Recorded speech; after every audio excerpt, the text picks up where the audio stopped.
대한민국 최고의 항구 도시 부산.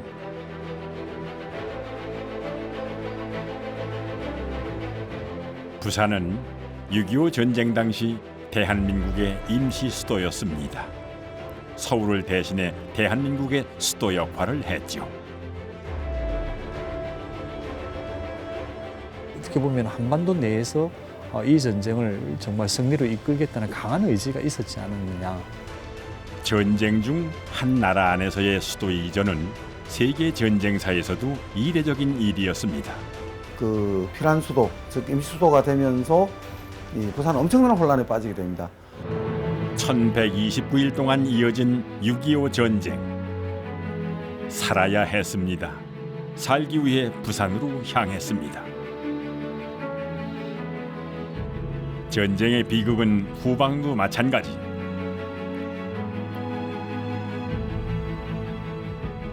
임시 수도 부산은 그야말로 모든 게 임시였습니다. 피란, 빈곤, 슬픔이 공존하는 전쟁이 만든 임시 도시였죠.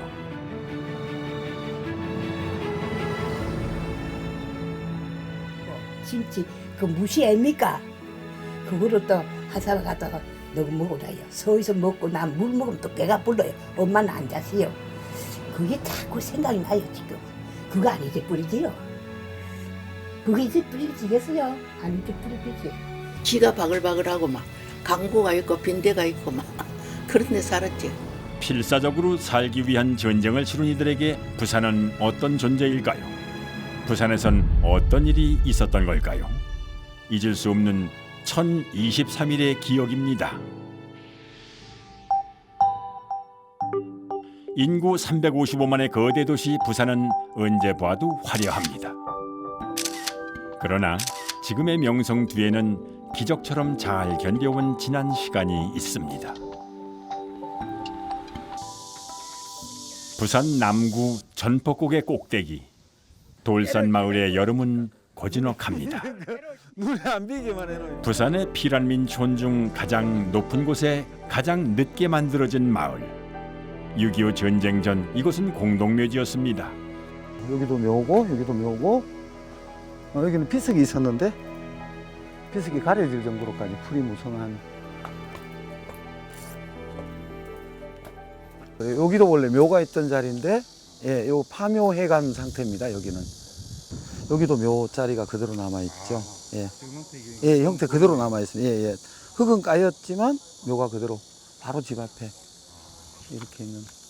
그러니까 이제 최소한의 예우를 한 거죠. 묘 위는 안 덮도록 집을. 처음 보는 이들에겐 쉽게 받아들여지지 않는 풍경입니다. 무덤 몇몇은 집안 울타리 안에도 있습니다. 피란민들이 주거한 주거지 가운데 가장 높은 지역 중에 하나가 이곳이거든요. 이제 이 일대가 어찌 보면은 이제 이 지대는 높지만 약간 경사지면서 이게 공동묘지가 있던 터다 보니까 잔디가 있으니까 피란민들이 집 짓기에 좋았던 거예요. 지금까지 남아있는 무덤은 80여 장. 집과 사람과 무덤이 한 울타리 안에서 서로 품어주고 다독이며 힘든 시절을 견뎌온 것입니다. 예, 이 아버님이 그러셨어요. 바로 앞에 묘가 있어서 기분 나쁘지 않으시냐 그러니까 어차피 뭐 그래 동거하고 있으시 지내면 어떠느냐고. 대신동 그 생물수. 아, 현 대신동에 피라미드 수용소. 텐트 큰 거. 네네네, 군용 텐트 그거 쳐놓고. 하나에 몇 명이 앉으면 20가구가 샀어요. 부두일도. 야, 부도 가지겠다. 그때는 뭐 굿닦게 해봐야 뭐 하루에 한채 대여섯 개 닦으면 많이. 데스크를 닦고 많이 닦는. 그래도 사람들도 못 사던 시기잖아, 그래도요. 뭐 그것도 뭐 얼른 거냐 그러면 15인가 예. 또 받았거든. 올해 연세가 어떻게 되세요, 그럼요? 75 75. 말띠 4인생. 그럼 나는 한글 같은 거 어디다 하냐 하니까 예. 간판 보고 이 돌사 일길 가면 저런 거 보고 배웠다. 그걸 배웠다. 아, 어깨너머로 다 배우셨네. 그래서 보신당 집 가면 보신당 저를 쓰는구나. 그래 배웠어. 삶의 질을 생각하기보다는 당장 오늘을 걱정해야 했습니다. 마을 분들에게 분면은 문제가 되질 않았죠. 비단 돌산만의 이야기가 아닙니다. 6.25 전쟁은 모두에게 그랬습니다.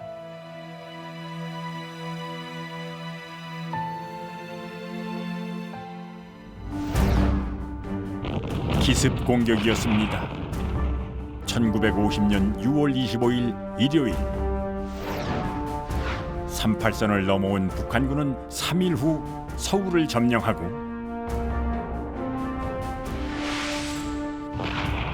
그해 7월 낙동강까지 밀고 내려왔습니다.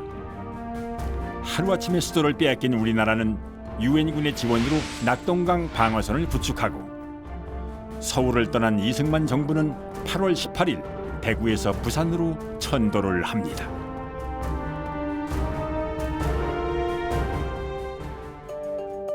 남한 정부의 임시 수도가 된 부산. 전쟁이 발발한 지 55일 만의 일입니다. 이승만 정부는 천도하기 전인 7월 4일 부산을 시찰했습니다. 전쟁 중 수도를 옮긴다는 것은 대단히 민감한 문제였습니다. 대전에서 대구로 수도가 이전을 하고 대구에서 계속 작전을 하는데 8월 17일이면 낙동강 전선에 특히 다부동 정면이 뚫릴 위치에 있었습니다. 대구에 막 박격포탄이 떨어지기도 하고 침투한 게릴라들이 소동을 피우고 하는 그런 상황이었기 때문에 더 이상 대구가 안전하지 않다고 판단을 했거든요. 그리고 정부는 사실 부산이 더 적합하다라는 게 당시 미 8군 사령부의 의견이기도 했었습니다. 그래서 부산으로의 이전은 신속하고 급하게 진행됐습니다. 한 나라가 전쟁 중에 항복을 하거나 조약을 맺은 경우는 있지만 수도를 옮기는 경우는 세계 전쟁사에도 극히 드문 이례적인 일인데요.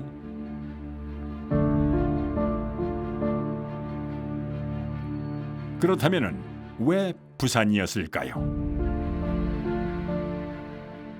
많은 원조, 지원 그리고 군사적 후원을 받는 1차적인 도시가 부산이었고 게다가 만약에 이 국가가 어떤 위태한 상황이 왔을 때도 피란하기에도 가장 좋은 도시가 부산이었던 그런 것들이 아마 한국전쟁 피란 시기 내내 임시 수도 천일이 이곳에 있었던 원인이었지 않았나 그렇게 생각합니다. 사실상 처음부터 부산으로 가는 게 맞는 결정이었죠. 미군은 처음부터 부산을 권유를 했었으니까. 그 이유는 가장 안전한 곳이고 항구가 발달되어 있고 그리고 안정된 곳에서 반격할 수 있는 기틀을 마련할 수 있는 곳이지 않습니까? 이렇게 이해할 수도 있겠네요. 그러면은 그 당시 우리나라 한반도에서 가장 안전한 지역은 부산이었다. 그렇습니다. 서울로부터 부산까지 철도 도로가 발달된 교통의 중심지였기도 하고 또 안전한 곳이기도 했지만 많은 가능성들이 이루어지는 곳이고요. 무엇보다 결정적인 역할을 한 건 부산항이었습니다. 우리나라에서 가장 먼저 개항한 부산항은 일제강점기 이후 물자와 인력이 유입되는 경제 활동의 중심지였습니다. 전쟁이란 것은 이 군수 물자가 들어와야 하기 때문에 그 보급률이 어떻게 확보하느냐에 따라 가지고 승패가 좌우되지 않습니까? 그러니까 부산은 1, 2, 3, 4부도가 그 나름대로 군수 물자가 하역할 수 있는 그런 공간이 되고 그런 이때였기 때문에 부산의 역할은 굉장히 컸죠. 만약에 그게 없었다면 과연 우리가 다시 인천 상륙 작전을 펼칠 수 있었을지 우리 생각해 볼 만한 겁니다. 그것은 바로 부산항이 가지고 있는 그런 역할이라고 볼 수가 있습니다. 당시 부산항의 일일 하역량은 인천항의 6배, 한반도 남쪽에 있는 항구 중 가장 컸습니다. 최후의 방어선 안에 포함된 안전지대이자 세상과 소통할 수 있는 항만으로서의 기능을 갖춘 곳. 이러한 조건을 만족시키는 지역이 바로 부산이었습니다. 실질적으로 부산을 최종적으로 이렇게 위치를 하게 됐다는 것은 결국에는 어떻게 보면 한반도 내에서 이 전쟁을 정말 승리로 이끌겠다는 강한 의지가 있었지 않았느냐. 또 그러기 위해서 가장 적절하게 이 전쟁을 치를 수 있는 어떤 도시가 어디에 있었느냐라는 것들을 아마 고민을 많이 했을 것 같고요. 1950년 8월 18일 마침내 임시수도 부산이 공식적으로 시작됐습니다.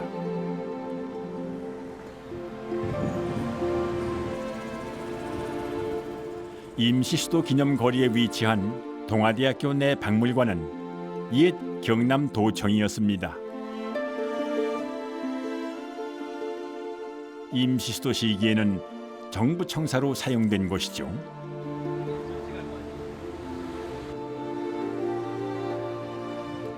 또한 지금의 임시수도 기념관은 이승만 대통령 내외의 관저였습니다.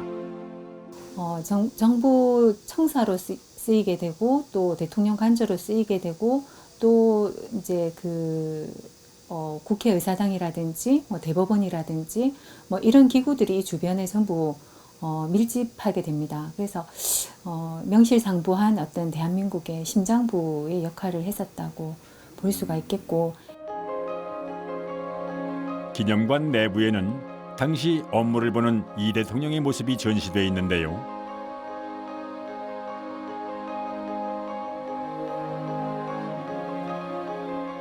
이승만 대통령은 이곳에서 전쟁의 비극에 휘말린 국민들을 위로하는 한편 6.25 전쟁을 진두지휘합니다.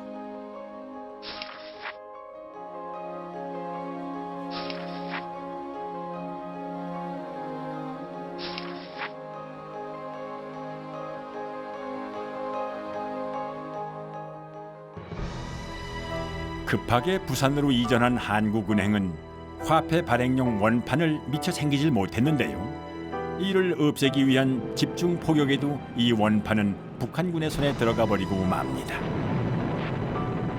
이로 인한 심각한 경제 교란은 6.25 전쟁 초기 전시 경제를 더욱 어렵게 만들었습니다. 여기 서울 여기 오니까 몸수서 작아대. 근데 돈이 좀 있었다고요. 저 북한도 전부 압수라. 그때 쓰지도 못하고 여기 와서 못 쓰니까 전부 다 소지품 다 내놓고 이제 맨주먹이지 뭐 그래갖고. 미천이 적으니까 많이는 못 받고 조금씩 이렇게 받았고 보로 받고 그게 담아가지고 들고 다니면서 이제 한 개 100원씩 같으면 15개 1,000원을 받고 이제 많이 주고 이래갖고는 나 이제 이게 남는 게 뭐이 남나 하면은 돈 조금 남고 설탕 가리가 떨어진 거 그거 조금 남으면 그거 못 와가지고 가서 또 그 반합하니까 돈이 조금 넣고 그러고 살았는 거지. 피란민들의 생활은 갈수록 어려워졌습니다. 이런 상황에서 일명 빨간 딱지라 불리는 화폐가 불법 유통되면서 사회는 더욱 늪에 빠져들었습니다. 전쟁이 터진 후 쌀값은 수십 배로 뛰었죠. 대량 매입과 매점 매석을 금지하고 예금 인출 한도액을 1인당 일주일에 10,000원으로 제한했지만 혼란을 가라앉히지는 못했습니다. 네, 빨간 딱지는 본래 우리 한국은행에서 미발행된 이 창고에 보관 중이던 미국에서 빨간 색깔로 만들었던 1,000원짜리의 지폐였습니다. 그러니까 우리가 서울이 걔네들로부터 침범당하고 났어요. 아마 그 돈이 그네들의 적들의 수중으로 들어간 것이죠. 이것이 암암리의 유통이 되다 보니까 하나의 우리가 통화면에서도 보면은 우리 경제 교란이 되지 않습니까? 큰 문제가 생긴 것이죠. 결국 정부는 적의 통화 공작을 차단하기 위해 새로운 화폐를 발행하는데요. 이러한 조치는 전쟁 초기 환율이 수백 대 1까지 오르며 하루가 다르게 심각해지는 인플레이션 수습에 도움이 됐다는 평가를 받고 있습니다. 전시 중 발생하는 인플레이션을 낮추고 임시수도의 경제를 책임지는 또 하나의 핵심은 부산항이었습니다. 예나 지금이나 부산을 이끄는 원동력은 바다입니다.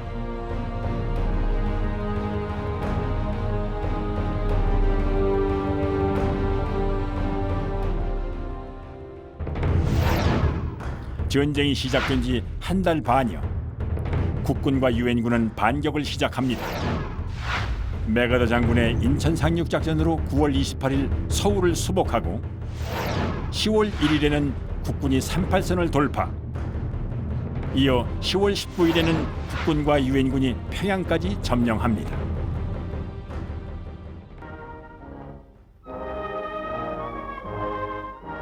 서울을 수복하자 부산에 머물렀던 이승만은 9월 29일 수도 서울 탈환 축하식에 참여를 하는데요.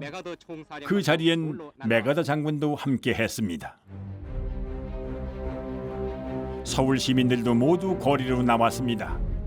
지난 3개월 동안 견디기 힘든 시간을 보낸 시민들에게 서울 탈환은 감격적인 사건이었습니다. 이승만 대통령은 극비리에 국군의 38선 단독 돌파 명령을 지시합니다. 69일간의 임시 수도, 그 시간은 부산을 전혀 다른 도시로 변화시켰습니다. 무엇보다 눈에 띄게 달라진 건 인구수였습니다. 전쟁 전보다 무려 2배에 가까운 증가. 사람들은 왜 유독 부산을 찾아온 것일까요? 피난의 방향은 거의 경상도로 정해집니다. 그래서 안전한 곳이기 때문에 저 피난민들은 당연히 저 피난을 그 경상도 쪽으로 많이 갔겠죠. 그러다 보니까 이제 부산에 거의 천문학적인 그 피난민들이 모여드는 그런 상황이 됐던 것 같습니다. 부산에서는 뭐 다른 곳으로 갈 수 있는 여건이 쉽습니다. 예를 들어서 항만이 이제 아주 발달되어 있었던 곳이다 보니까 좀 더 안전한 제주도 쪽 아니면은 거제도 쪽으로 갈 수 있는 이런 선박들이 많이 있다 보니까 부산을 최후의 보루로 삼았던 것도 그 원인의 하나로 볼 수 있는 거죠. 전쟁 중 부산은 늘 분주했습니다. 유엔 참전 용사들을 비롯한 인력과 보급품 등의 모든 물자가 부산항을 통해 유입됐는데요. 부산은 거대한 노동력을 필요로 하는 중심지이자 먹고 살기 어려운 피난민들로 문전성시를 이루었습니다. 부두에 삼부두에 아버지 사무실이 있는데 거기에 같이 가 있을 때는 노무자들이 많았어요. 한국 노무자들이. 다 이북 사람들이에요. 그 사람들이 점심시간에 벤또가고 쭈글쭈글한 거 있죠.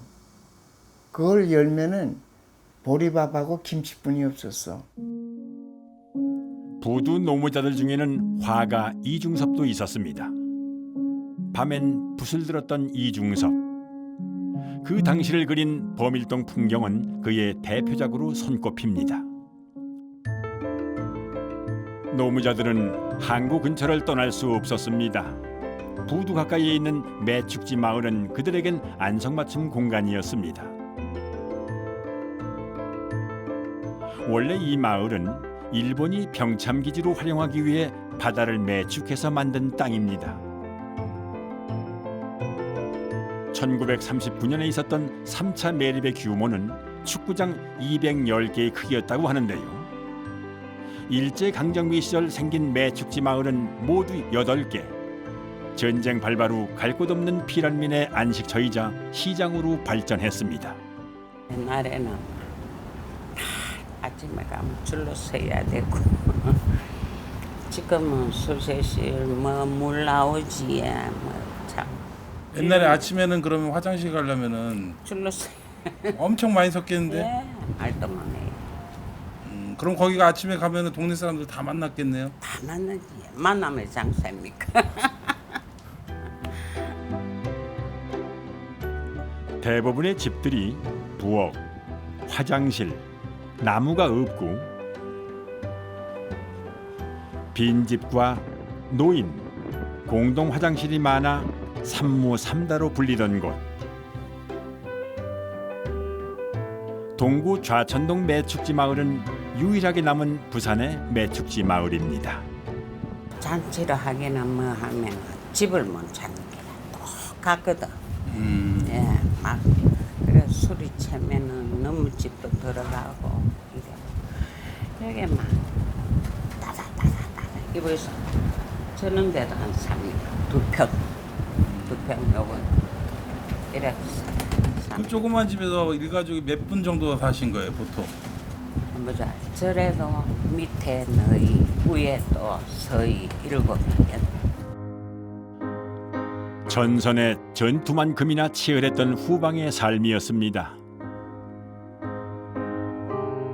오래된 풍경 속엔 쉽게 잊을 수 없는 기억이 있습니다.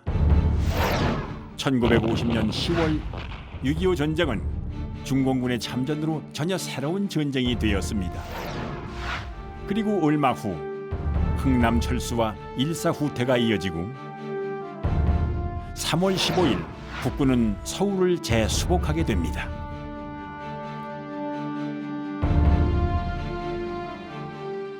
어머니가 어디 좀 갔다 올게. 그러시고는 이게 그게 일사후퇴가 된 거예요. 그 수십만 명 내려왔지 그때. 전부 걸어오잖아요. 그 대동강 건너갖고 전부 걸어가는데 막 부모님하고 뭐 동생들은 그 대동강에서 못 나오고 혼자 이제 넘어온 거지. 지붕에도 타고 오다가 떨어져 죽는 사람도 있고, 하여튼 그 화물차가 내려오는 동안에 그 화물차가 하얗게 보여요. 막 빨리 타라고 막 와 해서 우리는 막 떼서 막 들어가 타니까 우리가 배 제일 밑바닥에 탔는 거라. 내가 어떻게 안 죽느냐가 문제지. 예. 다른 사람이 죽어 이렇게 널브러지는 거 보고 그게 뭐 무섭다든가 그런 생각이 안 들어요. 수많은 이들이 고향을 등진 1951년 1월 4일 정부는 부산으로 제2차 환도를 했습니다. 개전 초기 북한 남침에 의한 후퇴가 1차 피란이었다면 일사후퇴를 시작으로 한 2차 피란은 생존을 위한 자발적인 선택이었습니다. 살기 위해 떠나온 이들은 치열했습니다. 산비탈은 삽시간에 판잣집들로 빼곡하게 메워졌습니다. 그때의 판자촌은 지금의 부산을 만들었죠. 해방 전 일본인들의 공동묘지터였던 아미동. 오갈 곳 없던 피란민들은 이곳에서 살 방법을 찾기 시작했고 그렇게 피란민촌이 만들어졌습니다. 이제 묘역 공간에 집을 짓고 살다 보니까 거기에서 나오는 성물들을 어떻게 처리할 수 없으니까 이런 식으로 집 밑에 기단에다가 이렇게 묻어버리는 그 묘석에서 나온 것들을 대돌로 쓰거나 집안돌로 쓴 경우들이 많이 남아 있습니다. 여기도 이렇게 이제 사이사이에 들어가 있고요.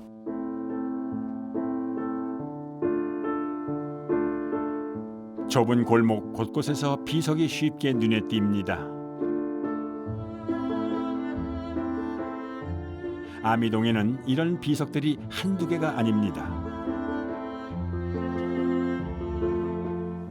집의 축대나 계단에는 어김없이 비석의 흔적이 보입니다.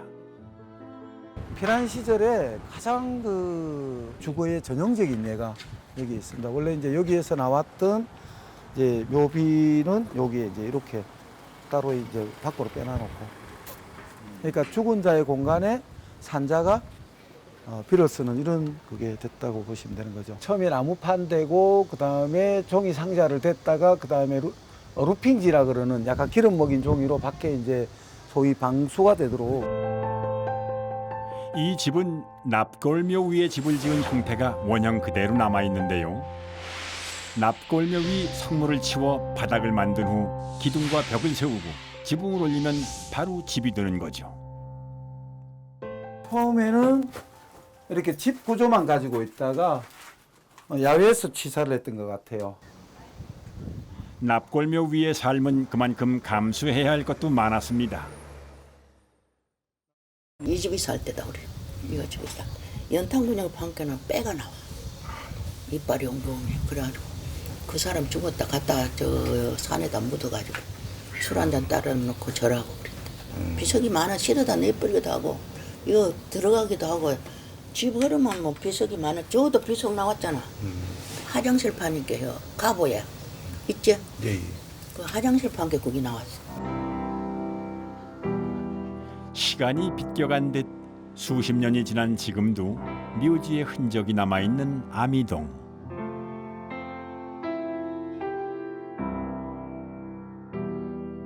60년이 넘은 세월을 견뎌온 산자와 죽은 자가 공존하는 공간입니다.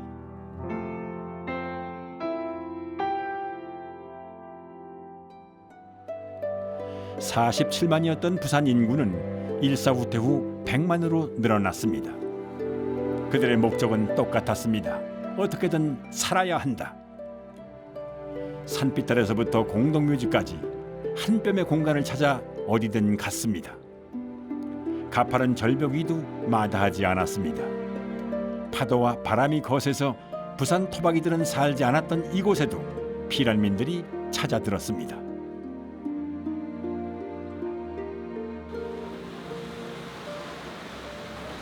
정말 그 피라민들 가운데서 가장 벼랑 끝에 몰린 삶이 여기 있었다는 거죠. 흰여울 마을, 아미동 마을 다음으로 생긴 피란촌입니다.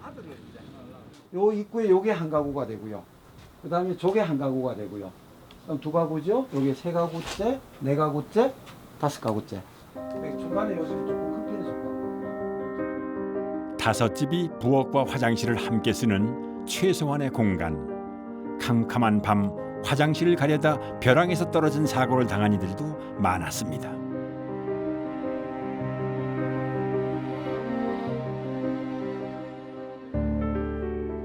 살고자 하는 안간힘은 부산만의 독특한 도시 경관을 형성했습니다.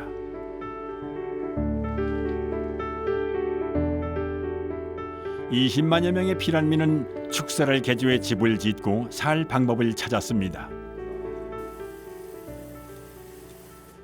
이게 다 소막인데 여기 이 사람들이 모두 저쪽에는 가게를 해가지고 장사를 하고 여기는 사람들이 좁은 데서 뭐 5식구, 6식구, 뭐 9식구도 살았어요. 방은 이렇게 생겼거든요. 이게 부엌이고요? 이게 부엌이고요. 아이고, 여기 음식 하시면 어디 공기가 잘 빠져나가지도 않고 환기도 잘 안 되겠는데. 옛날에는 한기 나가는 그런 생각도 안 하고요. 아들은 2층에서 살았거든요. 흥남에서 마지막 배를 타고 와 어렵게 마련한 집입니다. 그런데 할머니 집은 물론 시장, 골목, 집집마다 튀어나온 처마가 눈길을 붙잡는데요. 위에 다 조금씩 앞이 튀어나왔어요? 조금이라도 더 내서 더 지어가지고 넓게 살라고. 때가 되면 얼른 고향에 돌아가려고 집을 늘릴 생각도 하지 않았습니다.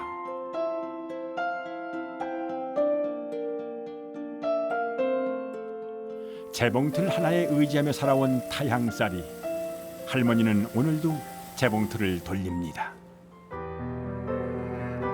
열악한 주거 공간에서는 주택의 부족과 함께 또 다른 문제들이 불거졌습니다. 식량과 전력, 연료의 부족은 물론 식순환까지 피난민의 삶을 괴롭혔죠. 그 당시 부산은 성지곡 수원지를 포함해 3곳의 정수장에서 생산되는 수돗물이 하루 3만여 톤.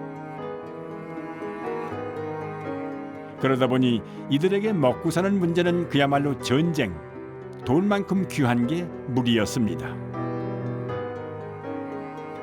물은 사나흘 만에 한 번 받을 수 있었고 2-3 동이로 다음 급수날까지 생활해야 했습니다. 급수전마다 물 받는 행렬은 늘 10,000원. 임시 수도 부산의 삶은 말 그대로 목불인견이었습니다.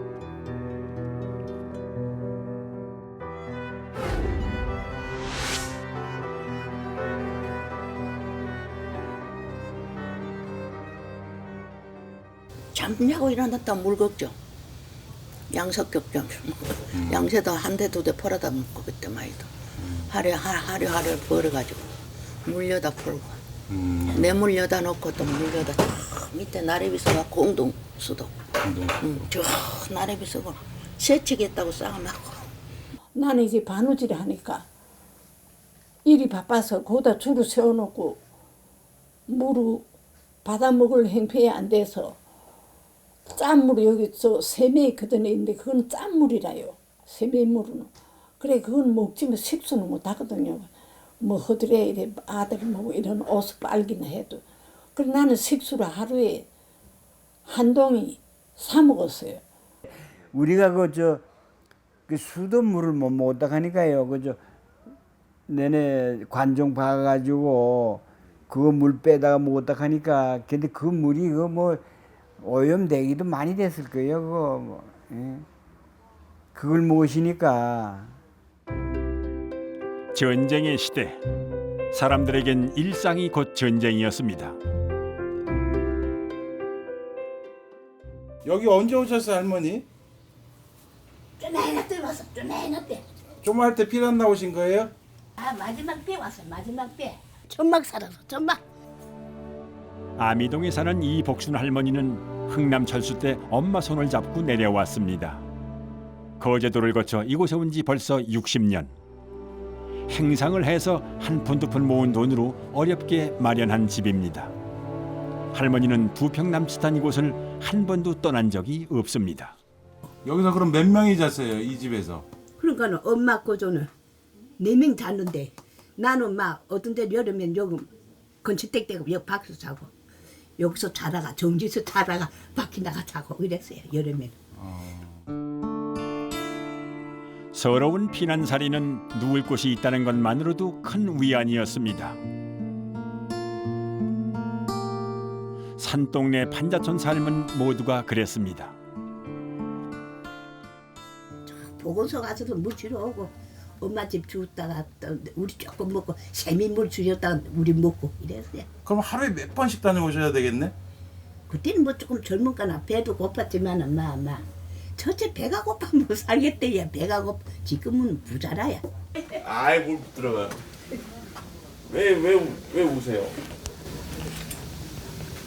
옛날 생각하면 눈물 나요. 옛날에 어땠길래? 곤란한 생각하면. 김치 그 무시합니까? 그거를 또 하사를 갖다가 너가 먹으라요. 서에서 먹고 난 물 먹으면 또 배가 불러요. 엄마는 안 자시요. 그게 자꾸 생각이 나요 지금. 그게 자꾸 생각이 나요. 부모 생각. 내가 아주 나가 듣니까 그때는 나가 어려 몰랐는데 지금은 알겠어요. 엄마는 안 자시고 우리 서희만 먹으라고. 그거 아니지 뿌리지요. 그게 이제 뿌리지겠어요? 아니지 뿌리지지.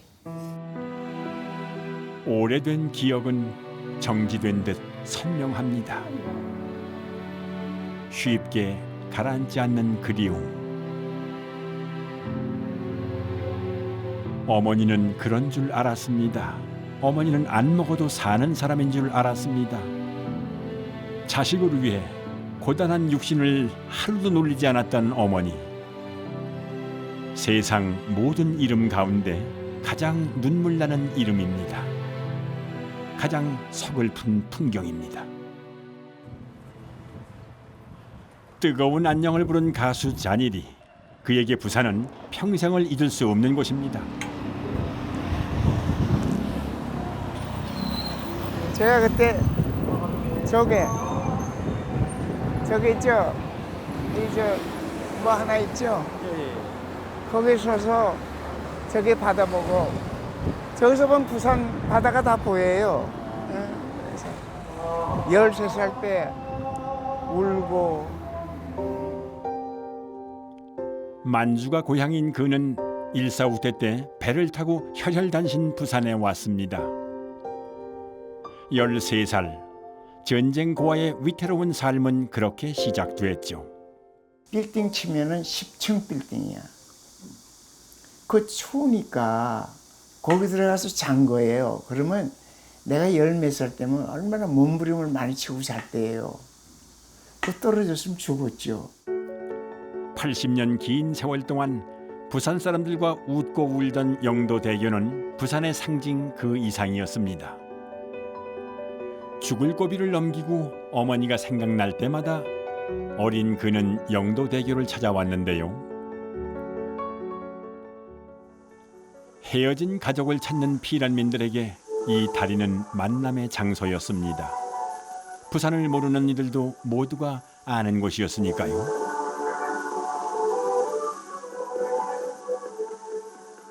맨날 짬만 있으면 영도 다리에 가서 서서 지나오는 학생은 다 쳐다보고 누가 또 야 네 동생 같은 아가 거기서 뭐 이렇게 판자리 이렇게 놓고 만년필 장사 하는데 또 네 동생 같더라 그래서 그도 내가요 밥 먹다가요 쫓아가니까요 아니라요 또. 하염없이 가족을 기다리던 그곳엔 지금 그 시절을 살아온 이들이 있습니다. 감회가 깊어요 오늘. 달이 올라가는 걸 지금 얼마 만에 보는지 모르겠어요.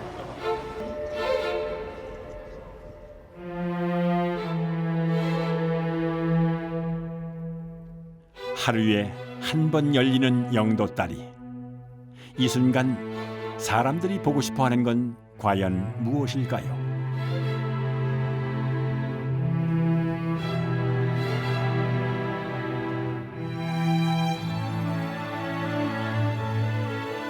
수많은 피란민들의 이정표였던 영도대교는 지금도 누군가의 삶의 이정표가 되어주고 있을 겁니다. 피란민들에게 빼놓을 수 없는 또 하나 40계단입니다.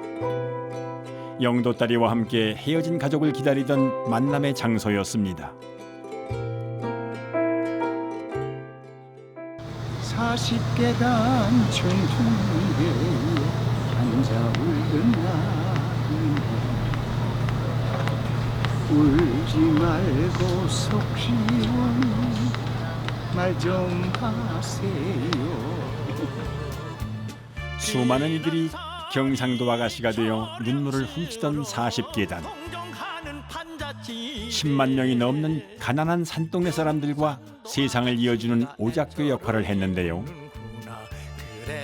국제시장이 만들어지기 전엔 이곳에선 제법 큰 시장이 열려 호황을 누리기도 했습니다. 언제 가려나.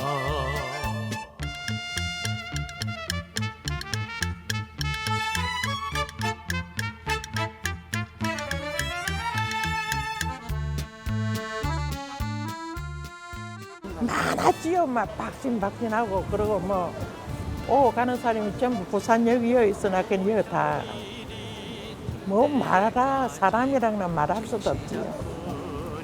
여기는 내가 거의 매일 오다시피 있죠. 왜냐면 여기가 그 피난민들이 많이 모였어요. 많이 모였고 또 여기 오면 또 얻어먹을 수도 있고 자주 오고 고향 생각도 하고 고향 생각보단 부모 생각을 많이 했죠. 1951년 7월 정전회담이 진행되는 가운데 지루한 전쟁은 계속 이어졌습니다. 38선 근처에선 고지전의 연속이었죠. 사람들은 언제부턴가 전쟁에 익숙해져 갔습니다. 한반도 끝에 위치한 부산은 더욱더.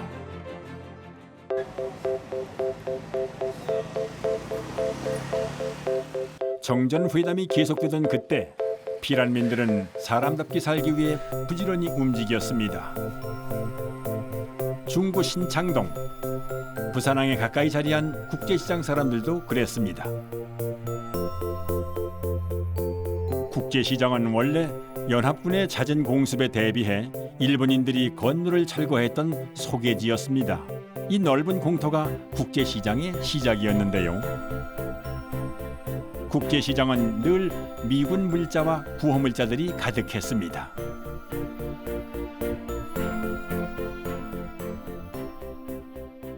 국산이 별로 안 나오고 전부 미제 취급했다고. 국산이 생산이 잘 안 됐고 나와도 나빠갖고 군수품을 취급했죠. 그래야 군수품 나오게 되면 군수품 합동수사반이 여기 상주하고 있었거든. 맨날 단속하고 그야 뺏기고 또 다시 사고 이래갖고 국제시장에서 유통되는 상품은 말 그대로 국제적인 색채가 강했습니다.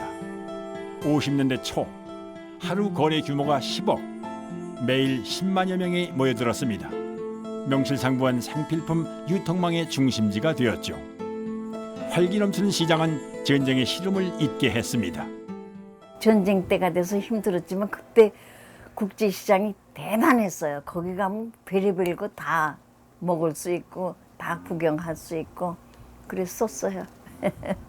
예, 쭉 저 이 앞길에 쭉 노점들이 있어서 군복 장사, 뭐 주판 장사, 뭐 아이롱 장사, 뭐 쭉 작구 장사 쭉 전부 다 여기 있었어요. 앞에 거의 다 피난난 분이 전부 거의 다 90%가 어떤 피난, 뭐 100%라고 해도 과언이 아니지. 전부 피난민이다. 국제시장이 상업의 중심지가 될 수 있었던 건 위치 때문이었습니다. 임시수도 정부청사, 옛 부산시청 등 주요 행정기관이 인접해 있었고 북항을 통해 늘 많은 물자가 흘러들어왔던 것입니다. 피란민들에게 국제시장은 기회의 땅이었습니다. 전쟁 전 농사가 천직이라 여겼던 농부들은 보찜 속에 자기 물건까지 갖고 나왔습니다. 그 누구보다 적극적으로 삶의 길을 찾았던 국제시장 사람들. 국제시장은 부산의 특징만큼이나 다양하고 복잡했습니다. 신의섭 씨도 먹고 살기 위해 국제시장을 찾은 피란민입니다. 7살 때 어머니 손을 잡고 누님, 형님과 함께 부산에 왔는데요. 그 미국 부대에서 나오는 건 이제 그 뒤로 그 몰래 갖고 와서 파는 사람들이 있어요. 그래 나는 이제 어떤 막 그때는 이제 그 경찰관들이 걸리면 다 뺏기니까 어떻게 이제 나를 겨보고 입힌 상태에서 가방을 들고서요. 가방 안에다 화장품 같은 거 날 보고 어디 좀 갖다 주라고 말이지. 그래갖고 가방 속에 숙여가지고 심부름하고 그랬어요. 수많은 이들의 애환과 서름이 깃들고 강직한 삶의 의지가 뿌리내린 국제시장. 60여 년 세월을 견뎌온 그곳은 부산의 또 다른 얼굴이었습니다.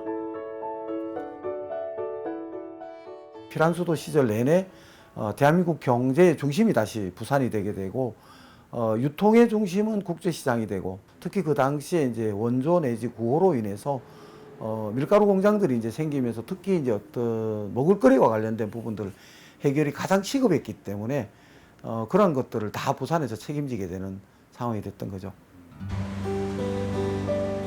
피란민들에 의해 만들어진 또 하나의 명소. 보수동 책방골목입니다. 피란민의 아픔이 서린 헌책방 거리죠.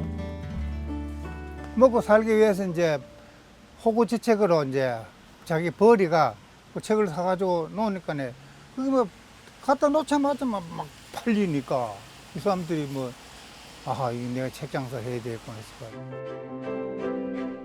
전쟁의 암흑 속의 교육은 한 줄기 빛이었습니다. 다른 건 다 잃어도 배움을 통해 얻은 지식은 사라지지 않는 재산이었죠. 피란 생활이 길어지면서 곳곳에 학교가 들어섰습니다.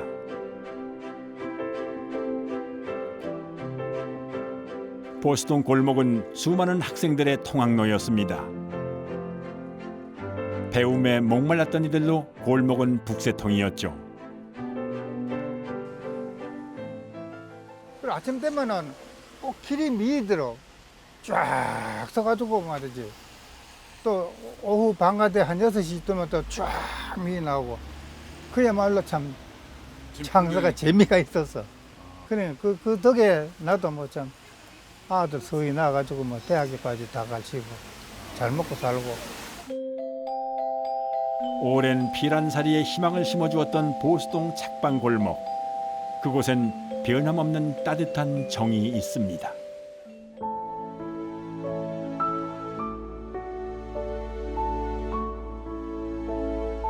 임시수도 기념관 한켠에는 밀다원이라는 작은 찻집이 전시되어 있습니다.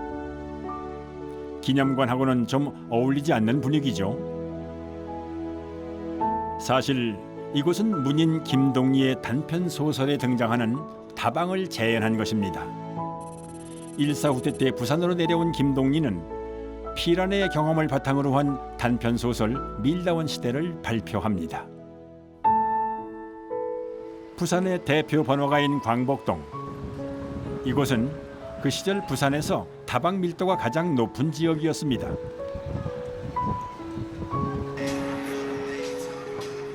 문화예술총연합회 사무실 건물 2층에 있던 밀다원은 문화예술인들이 가장 많이 모였던 다방 중에 하나였죠. 그 다방들이 어떻게 보면은 할 일 있는 사람들이 드나드는 곳도 되겠지만 또 그리고 차를 나누는 곳도 되겠습니다만 거기서 정보도 들을 수 있는 것이고 또 뭐 예술인들이 좀 문예인들 뭐 이런 사람들이 모여가지고 뭐 시구를 한탄한다든지 작품 세계를 갖다 이용한다든지 또 새로운 그 어떤 작가 모임을 갖다 형성을 한다든지 하는 것도 역시 마찬가지로 다방들에서 하게 되었죠. 피라는 문화예술인들에게 다방은 전쟁의 길고 긴 터널 속에서 허락된 마지막 자유공간이었습니다. 51년 초 59개였던 다방은 2년 뒤 무허가 다방까지 합쳐 120여 개. 전쟁 중 이 정도로 증가한 영업은 다방뿐이었습니다. 뭐 났다 하면 불이요, 생겼다 하면 다방이라는 표현이 나올 정도로까지 아주 많은 다방이 생기는데, 피란 시절에 그분들이 겉보기에는 우선 다방에서 차 마시고 호사를 부리는 것 같지만 소위 커피 색깔만큼이나 속은 타들어가고 있었을 것입니다. 왜냐하니까 문화예술인임내하고 점잔을 떨던 사람들이 과연 그 점잔만으로 생계가 유지될까 아니라는 거죠. 그 커피를 나눈 속에서 가족들의 생계를 책임지는 일들이 기다리고 있다는 이런 절박함도 같이 있었다는. 그 시절 밀다원을 기억하고 싶은 걸까요? 지금도 광복동 거리엔 카페가 참 많습니다.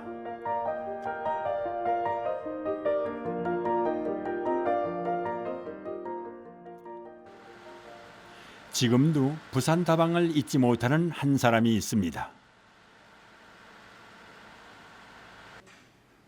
백영수 화백은 9.28 서울수복 후 부산에 도착했습니다. 그 어쩔 수가 없잖아. 다른 데 갈 데가 없잖아. 그래서 처음에 방기가 어렵고 한방에서 19 사람 종이처럼 이렇게 이리 사탕구에 발도 놓고 그래서 앉아나 뭐 자요. 수원이 고향인 그는 부산이 처음이었습니다. 피란 초기에는 공동묘지에 세워진 돌산 마을에서 지내기도 했죠. 부산에서의 기억은 몇몇 작품의 뿌리가 되기도 했습니다. 무엇보다 잊혀지지 않는 건 광복동에 있는 다방입니다. 부산에서는 금강다방이 있잖아. 거기가 참 잊어버리지 않아요. 앞에 이중섭이 앉고 내 건너편에 앉아있고 바로 뒷좌석에 영화 감독 이규환 씨가 앉아있고 많은 예술가들이 앉아있는데 그곳에서만큼은 현실을 잊을 수 있었습니다. 서로의 처지를 이해하고 위로를 주고받았습니다. 그의 빛바랜 방명록 속에는 함께 했던 이들의 친필 사인과 글이 남겨져 있는데요.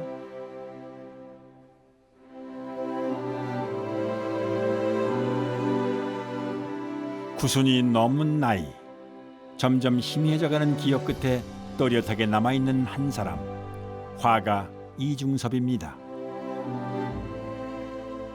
제일 불쌍한 사람은 이중섭이에요. 그림을 그릴 사람은 직업을 가져서 안 된다고 생각하네. 그래서 결국에 요양무적으로 빨리 죽었어. 그 사람 얘기만 하면 눈물이 나와요. 백영수 화백에게 부산은 한 폭의 그림으로 담기엔 부족한 그리운 친구입니다.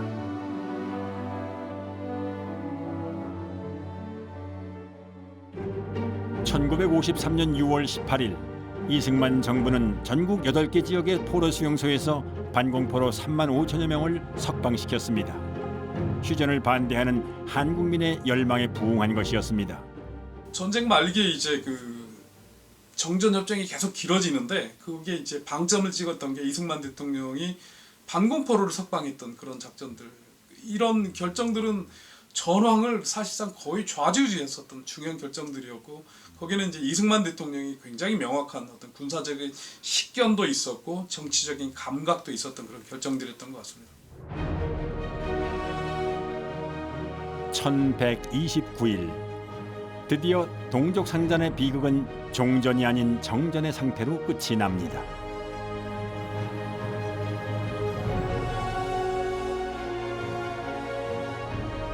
그리고 1023일의 임시수도 부산의 밤도 저물었습니다.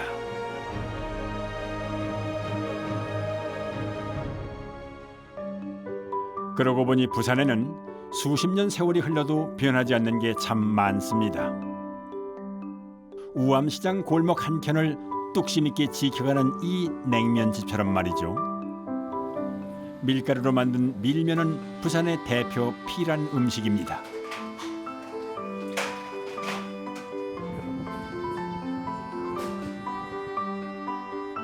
정작 이곳을 찾는 사람들이 즐겨 찾는 건 냉면이 아니라 밀가루로 만든 밀면입니다.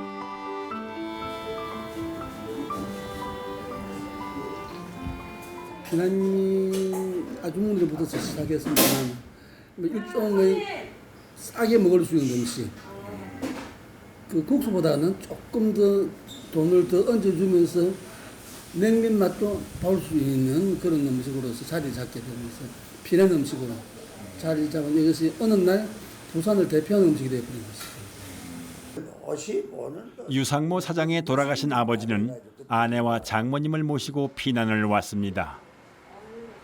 큰아버지, 고모 분들은 아무도 못 나가, 아버지 혼자만 단독으로 저하고 애가집 식구들하고 나갔어요. 그러니까 항상 아버지가 울면서, 고향만 보고 울면서 제사도 내 지냈어요, 아버지가. 그의 아버지에게 밀면은 고향이었습니다. 이게 우리 집이고 본집이 이게 우리 할머니 집. 이거 내호시장인데 장모 동천매nog 해가지고 여기서 냉면 장사 한 30년 했어요. 우리 할머니가, 일대 할머니가. 아버지가 돌아가시기 직전에 그린 고향집입니다. 언젠가 통일이 되면 꼭 가보라고 그려주신 그림입니다. 가게도와 함께 당신의 부모에게 보내는 짧은 편지도 남겼습니다. 지금 9번 제가까지 하면 이게 10번 고친 집입니다. 10번. 왜냐면 왜 그렇게 고치셨어요? 동인 때부터 올라가야 되니까 조금 고치다가 또 안 되니까 또 고쳐. 그 세월이 65년 동안에 한반은 우리 어르신이 지은 집이에요. 1년 되면 2년 되니까 통일이 안 되니까 또 이제 집이 이제 비가 새고 나니까 이제 모를 거 사자. 또 짓고 또 늙고 또 모두 제까지 10번 고친 게 65년 동안에. 이거. 그래도 언제 통일되면 찾아 올라가야 하는데 엄마 아버지 한인데 꼭 찾아가가지고 할아버지 할머니 한데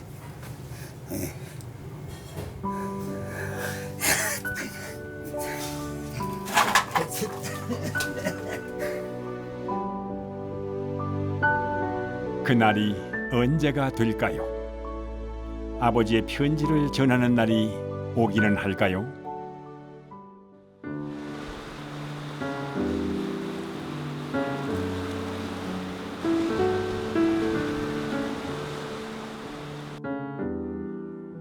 (1023일) 부산의 기억을 찾아다니며 만난 이들에게 물었습니다.